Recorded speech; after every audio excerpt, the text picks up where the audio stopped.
Hallo miteinander und herzlich willkommen zum heutigen Podcast.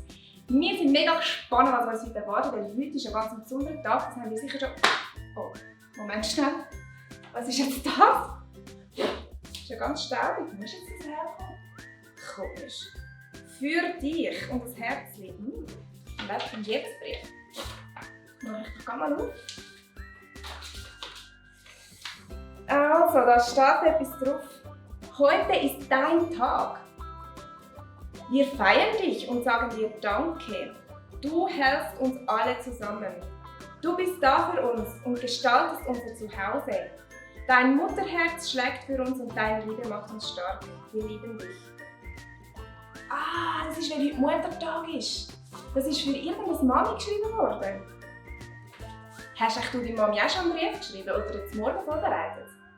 Auf jeden Fall habe ich heute am Schluss von diesem Podcast noch eine ganz coole Idee für dich, wie du deine Mami überraschen kannst. Aber bis es soweit ist, hören wir noch eine coole Geschichte und jetzt singen wir noch 2 Lieder zusammen. Let's go!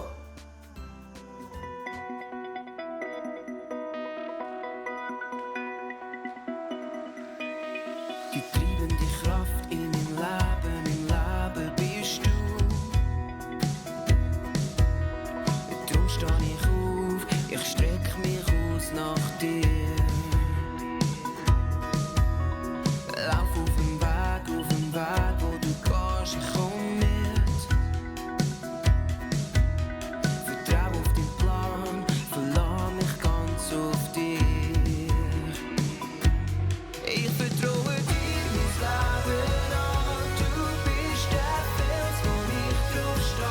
Ich weiss mich ganz in deiner Hand für immer.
Schritt für Schritt voran mit dir. Unterwegs in jedem Abenteuer gehen wir Schritt für Schritt voran mit dir. Unterwegs in jedem Abenteuer gehen wir Schritt für Schritt voran mit dir. Unterwegs in jedem Abenteuer gehen wir Schritt für Schritt voran mit dir.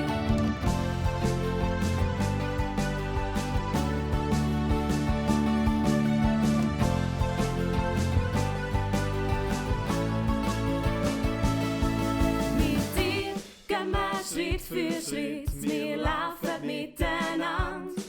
Wenn nie mehr weg von dir, hebt fest an deiner Hand. Mit dir gehen wir Schritt für Schritt, wir laufen miteinander. Wenn nie mehr weg von dir, hebt fest an deiner Hand. Mit dir gehen wir Schritt für Schritt, wir laufen miteinander. Wenn nie mehr weg von dir, hebt fest an deiner Hand. Mit dir gehen wir Schritt für Schritt, wir laufen miteinander. Wenn nie mehr weg von dir, hebt fest an deiner Hand. Denn dein ist das Reich und die Kraft und die Herrlichkeit in Ewigkeit. Amen. Jesus und seine Jünger haben gerade die gemeinsame Gebetszeit beendet, zusammen mit dem Gebet, das er ihnen gelehrt hat. Der Jakobus der hat die Augen aufgemacht und hat in die Sonne hineingeblinzelt, weil er die Augen immer zugemacht hat beim Betten, damit er sich besser konzentrieren kann. Und dann hat er sich wieder an die helle Sonne gewöhnen. Was ist das gewesen? Jetzt hätte doch Jesus noch etwas fragen. Ah ja, genau. Du Jesus, jetzt hast doch du gesagt, dass Gott jeden Wunsch, den wir haben, schon vorher kennt. Also, warum genau sollen wir denn noch beten? Die anderen Jünger haben den Jakobus angeschaut und haben zustimmend genickt. Das ist mal eine ganz gute Frage von Jakobus. Jesus hat gesagt, Jakobus, ich will dir mit einer Geschichte antworten. Das ist mir jetzt peinlich. Aber wer hätte denn auch damit rechnen können, dass ich so spät noch Besuch bekomme und dann ausgerechnet heute kein Brot im Haus habe? Und die Läden haben alle zu, so spät in der Nacht, muss ich gar nicht mehr schauen. Hey, mir bleibt nichts anderes übrig. Gastfreundschaft ist zu wichtig. Ich muss meinen Nachbarn fragen. Ich muss. Wahrscheinlich schlaft der schon.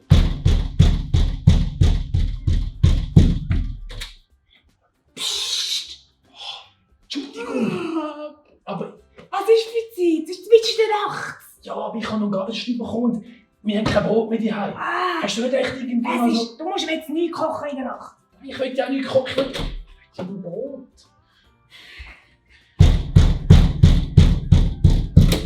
Jetzt aber um Himmels Willen. Wir schlafen alle in einem Raum. Da ist der Kleinste schon aufgewacht.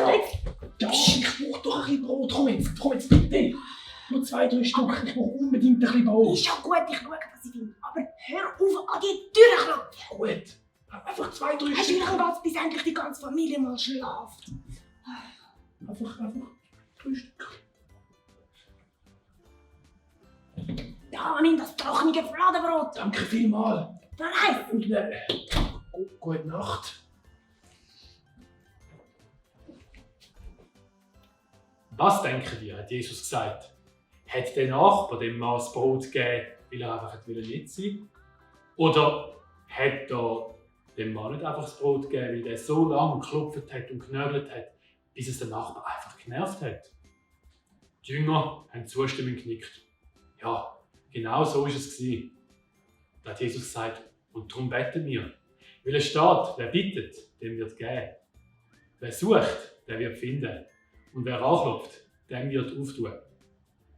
Denken ihr etwa, dass ein guter Vater würde eine Schlange geben, wenn man um einen Fisch bittet?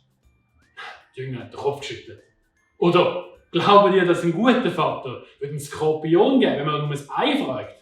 Natürlich nicht, hat Jakobus gesagt. So etwas würde ein guter Vater nie machen. Da hat Jesus gesagt, wenn das schon ein normaler Vater, der nicht perfekt ist, nicht machen würde, wie viel mehr wird denn Gott, unser himmlischer Vater, uns nicht etwas Schlechtes geben, wenn wir um etwas bitten, sondern er wird uns etwas Gutes geben. Jesus hat die Geschichte seinen Jüngern erzählt, um ihnen etwas klar zu machen. Nämlich, dass sie Gott sollen und dürfen um alles bitten. Zu jeder Zeit, egal ob Tag oder Nacht. Also ich meine, der Mann, der einfach mitten in der Nacht zu seinem Nachbarn ist klopfen und fragen, ob er noch Brot hat, ist ja schon ein bisschen unverschämt gewesen, oder? Also ich bin mir nicht sicher, ob ich, wenn ich am Schlafen gewesen wäre, mitten in der Nacht einfach die Türe aufgemacht hätte.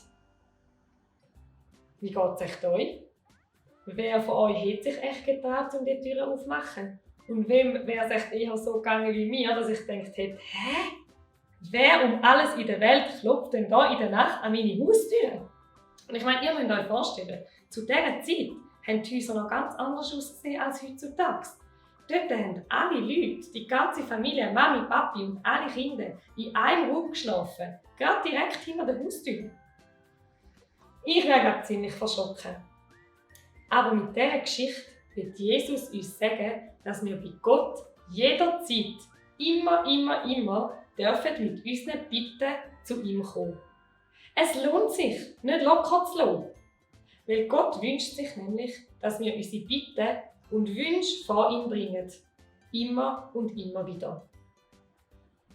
Gott hört unsere Gebete. Egal, ob es Tag ist oder Nacht. Ihr könnt euch das so vorstellen, dass das Gott wäre und er hat so ein grosses Ohr, dass er alle von uns zu jeder Zeit hören kann. Jedes Gebet hört er. Und auch wenn er nicht jedes Gebet genauso erfüllt, wie wir es uns vielleicht wünschen, dürfen wir wissen, er hört zu. Und es ist ihm wichtig, was wir ihm sagen. Egal, ob er es erfüllt oder nicht, Gott möchte uns Gutes schenken und er möchte uns Gutes tun, wenn wir ihn darum bitten.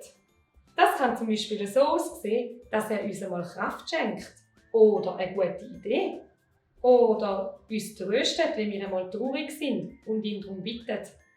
Oder er kann uns auch Freude schenken oder Liebe für andere Menschen, wo es für uns manchmal ein bisschen schwierig ist, um die gerne zu haben. Bitten ist ein bisschen wie Klopfen an den Türen, wie wir es gehört haben in dieser Geschichte. Und Gott macht die Türen immer auf. Und er gibt uns gern, was wir brauchen, weil er uns liebt. Und wir dürfen sogar so unverschämt sein, wie der Mann in der Nacht, der zum Nachbarn ist klopfen und bei Gott immer und immer wieder anklopfen und ihn um das bitten, was uns wirklich wichtig ist. Wie ist es bei euch in der Familie? Wem von euch fällt es leichter, Gott Danke zu sagen für etwas? Und wem fällt es leichter, ihn um etwas zu bitten? Und warum? Drückt doch gerade mal schnell auf Pause und besprecht in der Familie, was für euch einfacher ist. Ist es für euch einfacher, Gott um etwas zu bitten oder Gott für etwas Danke zu sagen? Und die zweite Frage ist, wo hast du schon mal erlebt, dass du Gott um etwas gebeten hast und das ist dann wirklich eingetroffen oder passiert? Wo hat Gott schon mal ein Gebet von dir erhört? Und was ist denn passiert? Tauscht doch auch das gerade in der Familie aus. Das ist nämlich mega ermutigend, wenn wir uns so Sachen erzählen, wo dass wir das schon mal erlebt haben, dass wir Gott um etwas gebeten haben und er unser Gebet erhört hat. Jetzt dürft ihr auch noch miteinander als Familie Gott um Sachen bitten, die euch mega wichtig sind. Jetzt beim Bett ist es ja so, manchmal fällt einem das mega leicht und manchmal nicht so, oder? Das kennt ihr wahrscheinlich auch und das macht im Fall gar nichts. Ihr könnt es einfach ausprobieren. Die etwas wissen, die dürfen um etwas bitten. Das könnt ihr laut oder leislich machen. Oder ihr dürft auch einfach eine stumme Runde machen, wo ihr euch zum Beispiel als Familie an den Händen hebt und dann, wenn ihr fertig seid mit Betten, so einen Händedruck macht und dann weiss die nächste Person, dass sie um etwas bei Gott bitten darf. Viel Spass beim Ausprobieren und ich wünsche euch, dass ihr mega eine gesegnete Gebetszeit als Familie erleben dürft.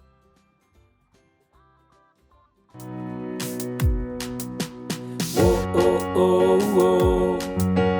Oh, oh.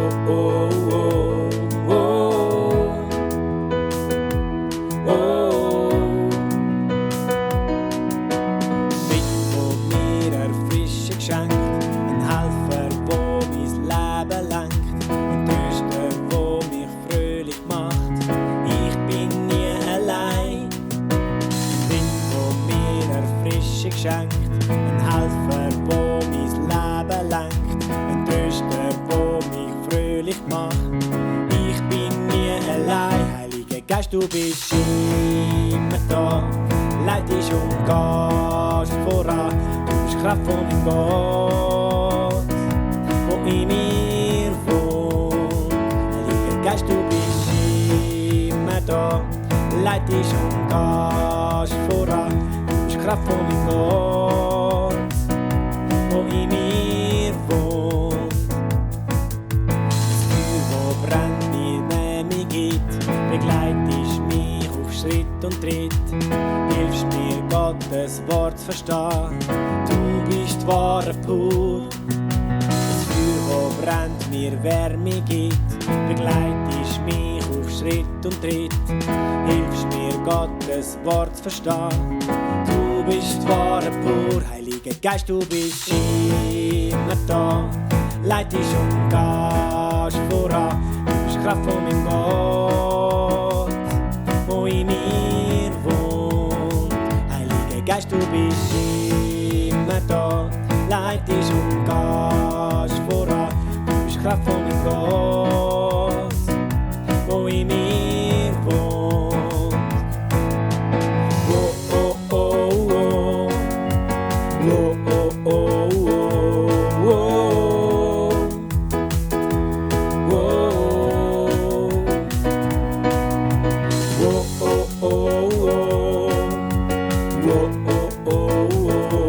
oh,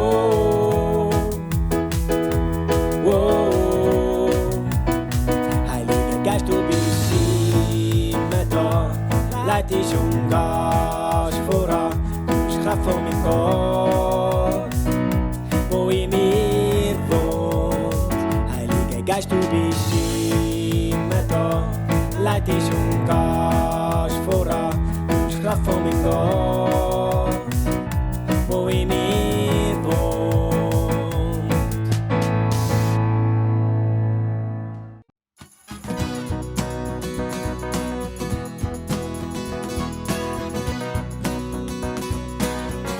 Hey, sag mir, wer hat all die Blumen gemacht, in ihre ganze Farbe gebracht? Und wer lässt Vögel anfliegen? Wer hat Sonnen an den Himmel gehängt? Und wer hat mir mein Leben geschenkt? Jetzt kann ich grad staunen.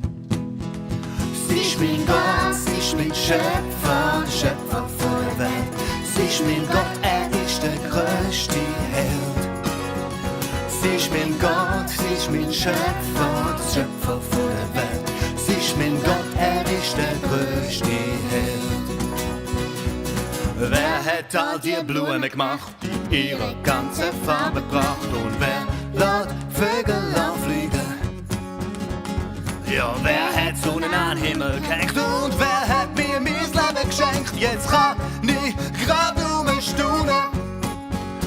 Sie ist mein Gott, sie ist mein Schöpfer, Schöpfer von der Welt. Sie ist mein Gott, er ist der größte Held. Sie ist mein Gott, sie ist mein Schöpfer, der Schöpfer von der Welt. Sie ist mein Gott, er ist der größte Held. Du bist es, du bist mein Gott, bist mein Schöpfer, der Schöpfer von der Welt. Du bist mein Gott, bist mein größter Held. Du bist mein Gott, bist mein Schöpfer, der Schöpfer von der Welt. Du bist mein Gott, bist mein größter Held. Ja, du bist Gott, bist der größte Held. Ja, du bist Gott, bist der größte Held. Ich habe euch ja eine coole Überraschung noch versprochen und für das muss jetzt eure Mami aus dem Raum raus oder ihr müsst ihre Augen und Ohren zuheben. Das könnt ihr jetzt selber entscheiden, aber sie darf auf keinen Fall sehen, was wir jetzt noch besprechen. Ich gebe euch ein bisschen Zeit, könnt ihr schnell Pause drücken und eure Mami irgendwo in die Besenkammer stecken. Und nachher geht es wieder weiter. Gut, also eure Mami ist nicht mehr da, weil jetzt zeige ich euch, was ihr für sie als Überraschung machen könnt. Und zwar habe ich das für meine Mami schon vorbereitet.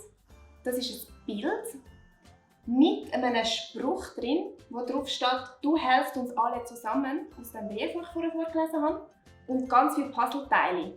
Ein Puzzle ist eure Mami und die anderen Puzzleteile sind ihr von eurer Familie. Ihr seht, ich habe 4 Brüder und darum hat es bei mir ganz viele Puzzleteile drauf. Der David, der Nathanael, der Jonathan. Ganz viele Geschwister sind wir, darum habe ich hier ein grosses Bild. Und wenn ihr eine kleinere Familie seid, wie zum Beispiel bei meinem Mann, der hat 2 Geschwister, dann könnt ihr auch ein kleineres Bild machen. Auf jeden Fall habe ich euch das alles vorbereitet, das könnt ihr alles abladen, wenn ihr das nicht selber machen wollt. Und zwar so eine Vorlage mit den Puzzleteilen. Es ist ein bisschen eine knifflige Arbeit, um die auszuschneiden. Ich habe das gemacht, weil ich das mega cool finde. Wenn ihr sagt, das ist euch schwierig, dann könnt ihr auch einfach den ganzen Block ausschneiden. Wichtig ist, dass ihr das ausdruckt, dass euch das jemand ausdruckt im Computer. Ich habe ein farbiges Papier genommen, ein dickeres. Das könnt ihr auch machen. Oder ihr könnt auch einfach ein weißes Papier nehmen und nachher die Puzzleteile noch anmalen, wie ihr gerade Lust habt. Und cool wäre, wenn ihr nachher jeder von eurer Familie könnte seinen Namen auf ein Teil draufschreiben. Und dann könnt ihr das auf eine leere Karte aufkleben. Und wenn ihr noch irgendwo einen alten Bilderrahmen findet, ich habe da noch ein paar gefunden bei mir, dann wäre es natürlich noch cooler, wenn ihr es einrahmen könnt. Genau, das ist also sicher eine coole Arbeit, die ihr heute Nachmittag noch machen könnt für uns Mami.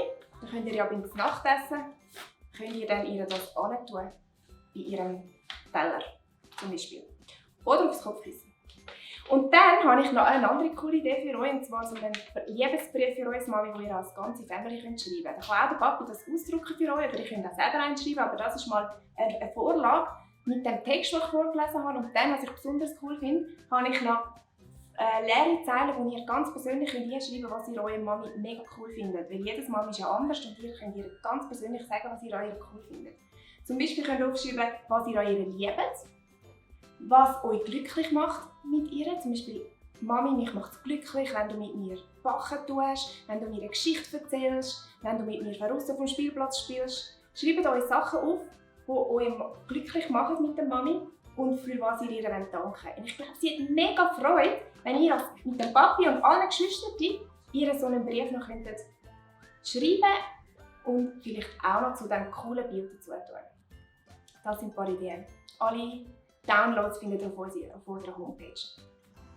Ja, und jetzt sind wir schon gleich am Ende dieser Serie angekommen mit Jesus unterwegs. Nächsten Sonntag kommt eine ganz neue Geschichte. Wir sind mega gespannt darauf. Es werden auch neue Leute im Podcast auftauchen und ein bisschen neues Setting. Wir machen das ein bisschen spannend wieder für euch. Dafür hören wir auf mit dem «Aus der Stube» Podcast. Also die Filme, die ihr unter der Woche schauen könnt, die sind nur noch nächste Woche. Wir müsst unbedingt noch schauen. Nachher hören wir mit dem auf. Und dann sehen wir uns am Sonntag jeweils wieder. Dafür machen wir dort ganz neue, coole Sachen für euch. Ich bete noch für euch und besonders für alle Mamis. Die dürfen jetzt auch wieder dazukommen, wenn sie wollen, für das Gebet. Ja, Vater, ich danke dir, dass du Mamis geschaffen hast, dass du die Idee gehabt hast, uns Mamis zu geben und auch Papis, Eltern, die für uns da sind, die uns umsorgen, gerade wenn wir noch klein sind, wenn wir die Hilfe am meisten brauchen, aber auch später in unserem Leben. Sie haben so viel Liebe für uns. Und heute wollen wir einfach Danke sagen für unsere Mamis und Papis. Wir wollen Danke sagen und dich bitten, dass du ihnen einfach neue Energie gibst und Liebe und Freude für das Mami-Sein. Dass auch wenn es manchmal streng ist, dass sie das Positive sehen können, wie sie unser Kind prägen, wie sie uns das Zuhause schaffen, was für unser ganzes Leben so wichtig ist. Segne du alle Families, die jetzt hier am Podcast hocken und schauen. Segne du die Familie, beschütze und bewahre sie. Amen. Ich wünsche euch ganz einen schönen Sonntag und wir sehen uns gleich wieder. Tschüss zusammen.